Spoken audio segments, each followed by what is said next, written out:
Hello guys, welcome back to our channel Q with Devika. ఇక్కడ easy method of drawing and animals అనేది చెప్తాను. ఈ విధంగా మీరు డ్రా చేస్తే మీరు డయాగ్రామ్స్లో ఫుల్ స్కోరింగ్ అనేది ఉంటుంది. ఎందుకంటే డయాగ్రామ్స్ బయాలజీలో ఇచ్చారంటే అది స్కోరింగ్ అనమాట. సో అది ప్రతి ఒక్కరు గీయాల్సిందే.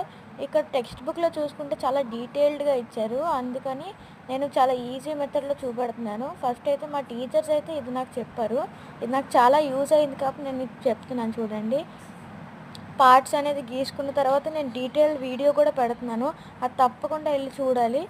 ఇంకా ఇది షార్ట్ వీడియో కాబట్టి ఇది ఫుల్గా చూస్తే మీకు కొంచెం అర్థమవుతుంది, పెద్ద వీడియో చూస్తే ఫుల్గా అర్థమవుతుంది.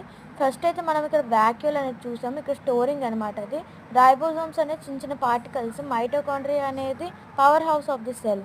గోల్గి అపార్టస్ అనేది ఏదైతే న్యూక్లియస్ పైన అనేది ఉంటుంది యానిమల్ సెల్స్కి అయితే, ఇక్కడ న్యూక్లియస్ అనేది ఉంది కదా, nucleus is the father of the cell. ఇక్కడ న్యూక్లియర్ ఎన్వలప్ అంటే నార్మల్గా న్యూక్లియర్ మెంబ్రెయిన్ అని కూడా అనొచ్చు. ఎన్వలప్ ఎందుకు అన్నాడంటే ఓపెన్ కాబట్టి. SCR smooth endoplasmic reticulum. Smooth endoplasmic రెటిక్యులంకి రైబోజోమ్స్ అనేది ఉండదు, వేరాజ్ RERకి రైబోజోమ్స్ అనేది ఉంటుందన్నమాట.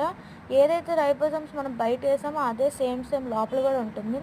సెంట్రియోల్ అనేది మనకి నార్మల్గా యానిమల్ సెల్కి ఒకటే ఉంటుంది, ఎందుకంటే ప్లాంట్ సెల్స్కి అయితే ఉండదు ఇది.